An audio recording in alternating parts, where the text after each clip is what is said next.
Hello, I'm going to talk today on tuning in to higher guidance. Some time ago, I saw the movie, very old movie, I suppose many of you saw it years ago, The Fountainhead by Ayn Rand. And I was struck by two things. First of all, the obvious fact that a person, if he's going to be genuine in anything that he wants to do, should work from his own vision and not just from the vision of others. He has to gain his understanding from within, not from without. But the other thing that struck me about that movie was that the hero in this movie didn't have any sense of higher guidance. He was working completely on a level of opinion, what I want to do, what I feel is right to do. And it became a very egocentric kind of thing where he didn't take into account other people's feelings or anything to do with their realities. And I thought, well, that just completely undermines the validity of this theme. All based on ego, all based on selfishness, and worst of all, completely based on opinion. Now, there is an aspect within us that can give us right guidance as opposed to wrong guidance. And there are some people who have been great artists, let's say, who have thought that they were working purely from a level of what they wanted, but they were in fact in tune with a higher level of guidance. They were receiving something of intuition in the work that they did, and because they weren't aware enough, they thought it was their own minds giving it to them. But really, most people who have achieved great things have always known that inspiration that they received came from a higher source.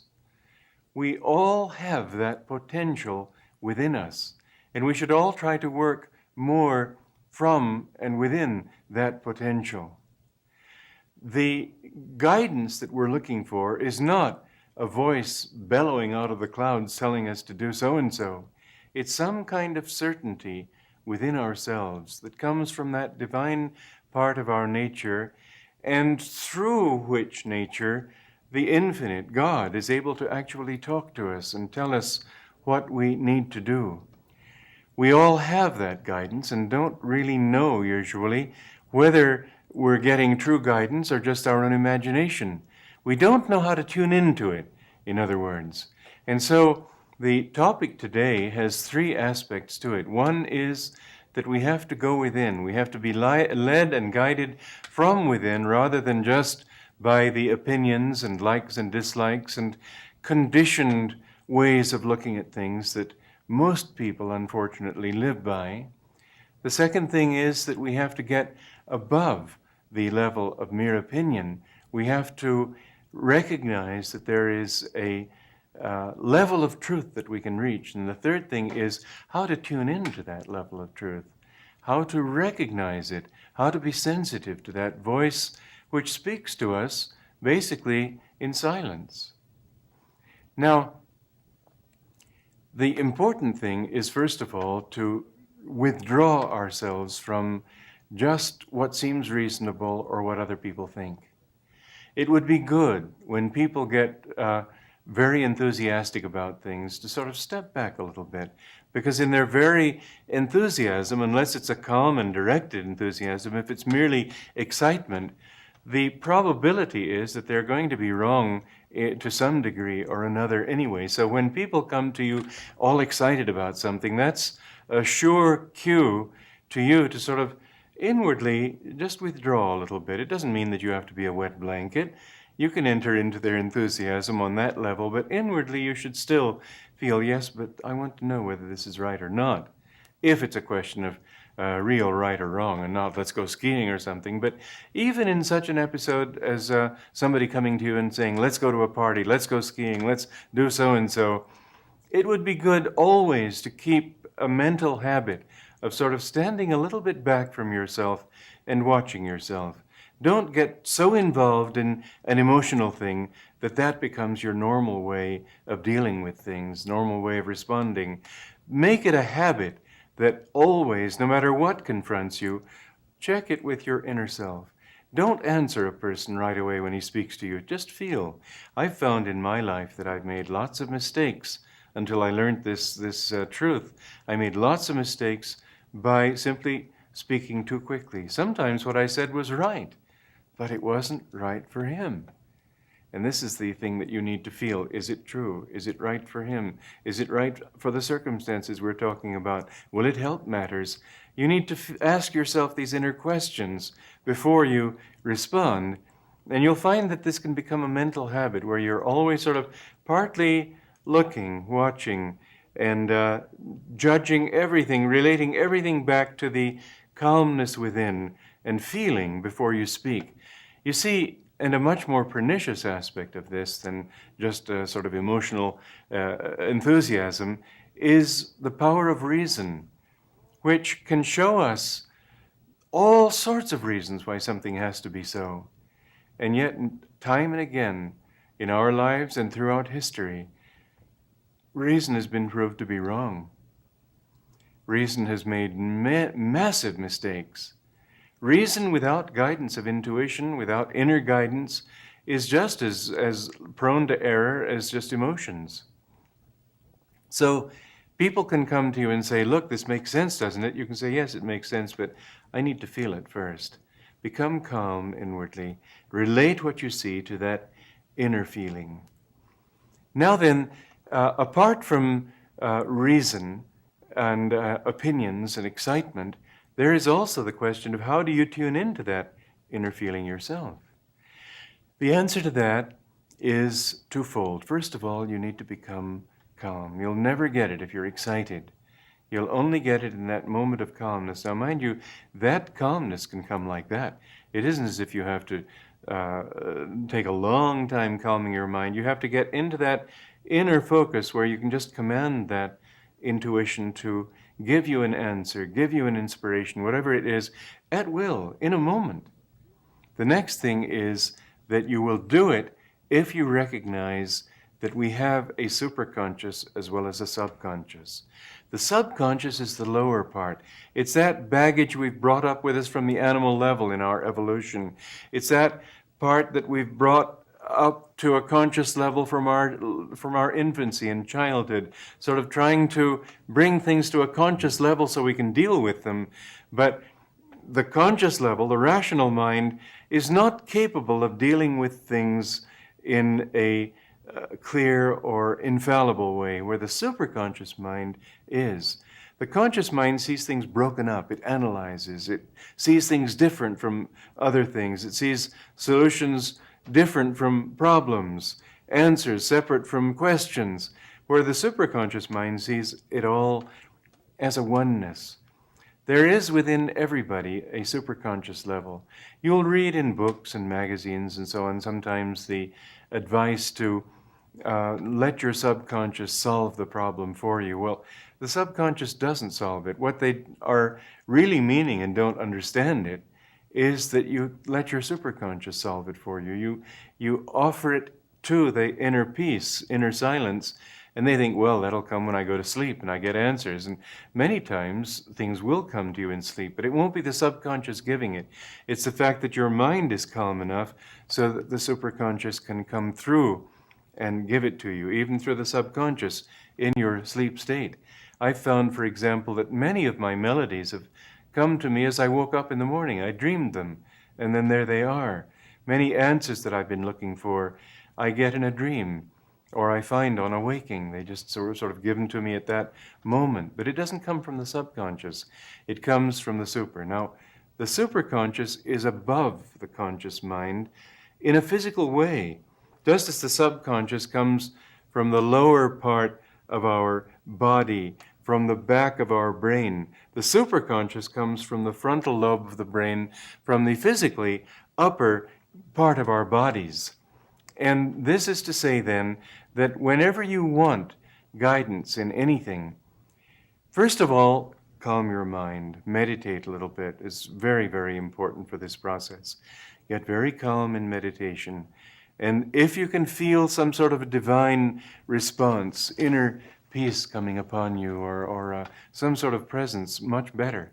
But in any case, in that calmness, And again, you don't have to take a long time doing it. Once you get the habit, you can do it like that. But you look upward physically with your eyes, much more important mentally, concentrating here at the point between the eyebrows and looking up mentally as well as just physically, and offer your question for guidance up to that point. Then feel in your heart whatever response you get. Women are often more intuitive than men in emotional things like human relationships and so on. Many times a man will want to go, for example, into partnership with somebody else, and his wife says, I just don't feel right about him. The man will say, well, you don't even know him. What are you talking about? And she'll say, well, there's something about him I don't like. And years later, it'll turn out that the man was a crook. Many women have this intuition where human relations are concerned, or where the feelings are touched, because their feeling nature is uppermost, whereas in men, the reasoning nature is uppermost. And we find that men, in a similar way, will often be very intuitive where it comes to things they have to do. They'll know immediately how an organization will go if such and such a step is taken. It's on a more impersonal level, because in the male nature, the reason quality is uppermost and the feeling tends to be hidden. What we want to do is balance these two. We want to become equally men and women, equally male and female, in a consciousness sense. I'm not talking of sexuality. I'm talking of the balance of these two qualities that were given to us in order, through our association with one another, to develop that balance ultimately in ourselves.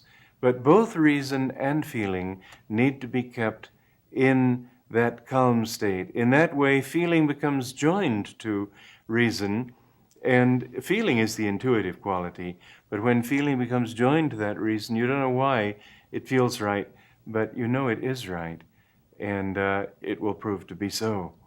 So then, if you want that guidance, offer it up to the higher quality of your nature. Remember another thing about the superconscious. It's solution-oriented. The conscious mind is problem-oriented. It sees things separate, and therefore it sees problems. The solution orientation of the superconscious mind comes from seeing everything as a unity. And if you want to be in tune with the superconscious in your nature, you need also to think in a superconscious way. That means think in terms of solutions. Don't think in terms of problems. I noticed when I was counseling people on trips in Italy, well, it happens still, but they've heard me say this often enough now so that they come to me with a different attitude somewhat. But anyway, what I would say, I would offer them some suggestion for a problem that they were facing in their lives. And their answer, just about invariably, no matter how good the answer that I gave, their reply would always be, ma è difficile, but it's difficult. And this became sort of a joke with me, and I think they've begun to sort of back off from answering like that. But the thing is, as long as you're thinking, but it's difficult, you're being problem conscious, and you'll never get the answers. You've got to say rather, okay, I'll try. Okay, I'm sure there's an answer. If you look up to the superconscious, just knowing that there's an answer, knowing that that guidance can come to you, then it will. Another thing is that the superconscious, most people think that the mystical state is a state of quiescence, of non-activity, non-productivity. Not at all true. It's the quiet state, that quiescence out of which all creativity can come. Like a line in a song of mine, without silence, where is song? Without night, where is dawn? We need that inner silence out of which this great universe was produced. It's from that silence that your greatest creativity can flow. And so in that silence, remember that it's got to be a very creative, positive state of consciousness. So know that that guidance will come to you, and go toward that guidance as if you had it already, even if it doesn't come. you will find yourself being directed more often in the action that proceeds from the silence than you will find in the silence. That's why a prayer of Yogananda was, I will reason, I will, I will act, but guide thou my reason, will, and activity to the right path in every action, in everything. And you will see very often that even a wrong step is preferable to no step, as long as you're trying to tune in to that higher guidance and to be guided by that. Because that wrong step will at least start a flow of energy moving. And in that flow, then that guidance can come. Because that guidance is active, even if it's silent. It's active, it's positive, it's generative. And in the process of going with it, you often will get answers that you won't get if you just sit sort of waiting for it to happen. So reason, will, act, but always draw on that inner guidance. The next thing is to realize that truth alone wins in the end. Anything that is false finally gets sloughed away, even if for a long time people live according to that delusion. Don't be influenced by the fact that everybody else thinks one way. If your inner guidance goes the other way, then at least this can be your reality. You don't have to always relate to their realities, but always be guided not by what you want, not by what your opinion is, but always by the truth. Remember, you want to know what is. I found that in a discussion, I may be very strong on some point, and others will come in with other points, and I remain strong in mine as long as it makes sense to me. But then suddenly somebody will give an argument that goes against what I've been thinking. And I immediately see that's true. I'll drop my idea like that. Why cling to it? It'll fail in the end anyway, if this other idea is right. So go with truth no matter whom it comes from. The crowd may be right and you may be wrong. Go with the truth. Don't worry about saving face. You'll have a great deal more face in the end if people understand your integrity, if they know that you will always be guided by what you really believe and not by just mere likes and dislikes.